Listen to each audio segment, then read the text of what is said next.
Welcome to ஐஸ்வர்யம் academy.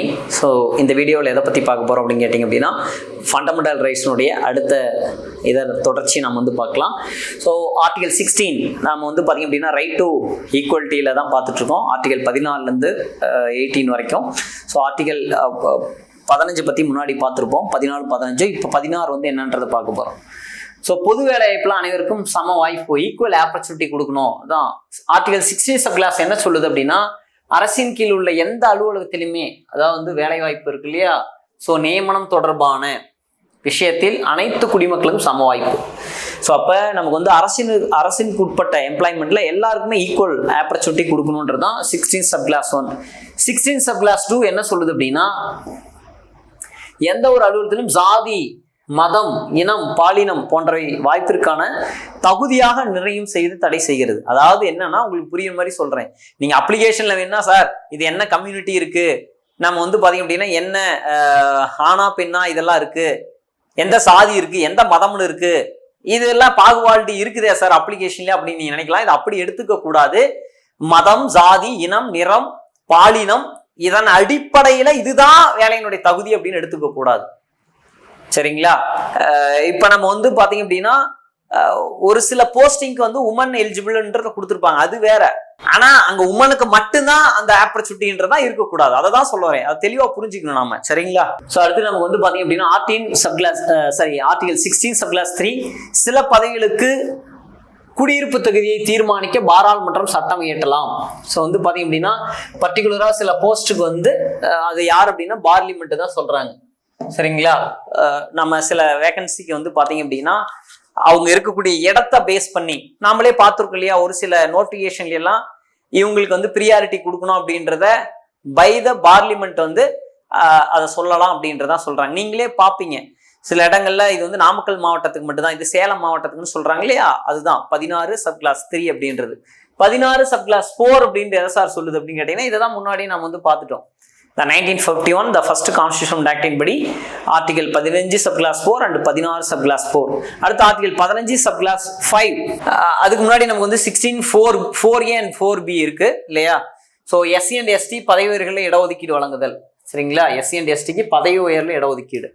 So article 16 sub clause 4B SC and ST நிரப்பப்படாத பணியிடங்களை carry forward பண்றது. எப்ப? 2081 சட்ட திருத்தம். சரிங்களா? So 2000 the 81 Constitutional Act 18 Constitutional Act the article 16 sub clause 4B அப்படின்றது SC and ST நமக்கு வந்து பாத்தீங்க அப்படின்னா அந்த போஸ்டிங் நிரப்பப்படாத காலி பணியிடங்களை நீங்க அடுத்த இந்த நோட்டிபிகேஷன்ல இருக்கீங்களோ கொடுக்க கூடாது, அதை கேரி ஃபார்வர்ட் பண்ண சொல்றாங்க. ஏன்னா அது அவங்களுக்கு தான் கொடுக்கணும், அதை தான் சொல்றாங்க. ஆர்டிகல் 16 சப் கிளாஸ் 4B அதை தான் சொல்லுது.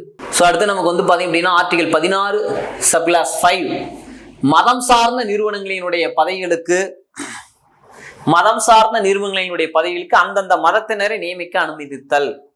ஸோ மதம் சார்ந்த நமக்கு வந்து பார்க்குறோம் இல்லையா, இப்போ வந்து ஃபாதர் எல்லாம் இருக்கார் சர்ச்சில். ஸோ அதில் நமக்கு வந்து பார்த்தீங்க அப்படின்னா அவங்களுக்கு அந்த தகுதியை வச்சு போட்டுக்கலாம் அப்படின்றது தான் 16 சப் கிளாஸ் 5. 16 சப் கிளாஸ் 6 என்னன்ற நாம் சொல்லியாச்சு. என்ன அப்படின்னா EWS, அங்கே 15 சப் கிளாஸ் 6, இங்கே 16 sub clause 6. So EWS only for OC. இது யாருக்கு அப்படின்னு பார்த்தீங்க அப்படின்னா only for OC. Okay right. So இதான் நமக்கு இது முடிஞ்சது. அடுத்து ஆர்டிகல் 17 இதை முடிச்சிடலாம். ஆர்டிகல் 70 அப்படின்றது abolition of untouchability the 1955 act, தீண்டாமை ஒழிப்பு சட்டம் அப்படின்றது 1955 கொண்டு வரப்பட்டது. நம்ம ஸ்கூல் புக்கில் கொண்டு இருக்கும், தீண்டாமை ஒரு பாவச் செயல், தீண்டாமை ஒரு பெருங்குற்றம் அப்படின்றதெல்லாம் இருக்கும். ஸோ காந்தி அதிகமாக இதை பற்றி பேசியிருப்பாரு. ஸோ இதை தான் சொல்கிறாங்க தீண்டாமை அப்படின்றது. கிளியர்? ஸோ இது வந்து பார்த்தீங்க அப்படின்னா 1976 சிவில் ரைட்ஸ் ப்ரொடக்ட் ஆக்டாக இதை வந்து மாற்றுறாங்க. சிவில் ரைட்ஸ் ப்ரொடெக்ஷன் ஆக்டா, சிவில் உரிமை பாதுகாப்பு சட்டம் அப்படின்றது அன்டச்சபிலிட்டி ஆக்டை சிவில் ரைட்ஸ் ப்ரொடெக்ஷன் ஆக்டா அப்படின்றது மாற்றுறாங்க. இதுதான் ஆர்டிகல் 17. ஸோ அடுத்து நமக்கு வந்து பார்த்தீங்கன்னா 1989 SC and ST நலன்களை பாதுகாக்க வன்கொடுமை தடுப்பு சட்டம் அப்படின்றது இயற்றப்பட்டது. சரிங்களா? Okay right. ஸோ இது ஆர்டிகல் 17. அடுத்து 18 என்ன சொல்றாங்க அப்படின்னு கேட்டீங்க அப்படின்னா, நீங்க எஜுகேஷனல் இன்ஸ்டிடியூஷன் அண்ட் டிஃபென்ஸ்ல ஆர்மி இவங்க கொடுக்கக்கூடிய டைட்டில்ஸ் அந்த அவார்ட்ஸ் இது ஓகே. இதை தாண்டி ஏதாவது டைட்டில்ஸ் அவார்ட்ஸ் கொடுக்குறாங்க அப்படின்னா கண்டிப்பா கவர்மெண்ட் நாலேஜ் இல்லாம ப்ரொவைட் பண்ணக்கூடாது. ஸோ அப்போ இது வந்து பார்த்தீங்க அப்படின்னா ஆர்டிகல் 18 இதை தான் சொல்லுது. இப்போ நமக்கு வந்து பத்மஸ்ரீ, பத்மபூஷன், பத்ம விபூஷன், பாரத் ரத்னா இந்த அவார்டெல்லாம் எதை பேஸ் பண்ணி கொடுக்குறாங்க அப்படின்னா ஃபண்டமெண்டல் ரைட்ஸில் ஆர்டிகல் 18 பேஸ் பண்ணி தான் கொடுக்குறாங்க. இது வந்து எதுக்கு அப்படின்னா இப்போ முன்னாடி எல்லாம் நமக்கு வந்து பார்த்தீங்க அப்படின்னா இந்திய சுதந்திரம் வாங்குறதுக்கு முன்னாடி பிரிட்டிஷ் கவர்மெண்ட் காலத்தில் ராவ் பகதூர், திவான் பகதூர் இப்படி டைட்டில்ஸ் எல்லாம் கொடுத்துருப்பாங்க இல்லையா? ஸோ அப்போ இனிமேல் இந்த மாதிரி ஏதாவது டைட்டில் கொடுக்குறதா இருந்தால் இப்போ எஜுகேஷனில் நம்ம வந்து ஒரு பிஹெச்டி முடிச்சா டாக்டர் பட்டம் கொடுக்குறாங்க, மிலிட்ரியில் அதே மாதிரி தான் டைட்டில் வந்து கொடுக்குறாங்க. இது ஓகே, இதை தாண்டி கொடுக்கணும்னா கவர்மெண்ட் நாலேஜோட தான் கொடுக்கணும் அப்படின்றதான் அவங்க சொல்ல வராங்க. சரிங்களா? இதே போல இதில் ஒரு கேசஸ் கூட நம்ம எடுக்கலாம். பாலாஜி ராகவன் கேசஸ்.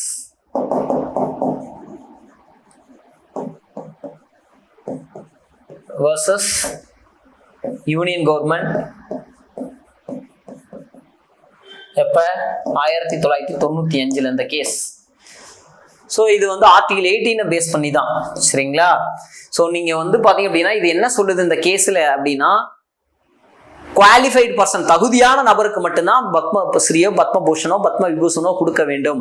அது ஒரு குழு அமைத்து அந்த குழுவின் அடிப்படையில அந்த நபர் பெறுவதற்கு தகுதியானவர் அப்படின்ற பரிந்துரையின் அடிப்படையில தான். அதே போல பிரசிடென்ட் மற்றும் பிரைம் மினிஸ்டர், குடியரசுத் தலைவர் மற்றும் பிரதமருடைய கீழ் ஆலோசித்து பிறகு அது சரியான நபருக்கு போய் சேர வேண்டும் என்றுதான் Balaji Raghavan versus the union government இந்த 1995 கேசஸ் உடைய ஜட்ஜ்மெண்ட் சொல்லுது. சரிங்களா? ஸோ மீண்டும் அடுத்த வீடியோவில் பார்க்கலாம். நன்றி, வணக்கம்.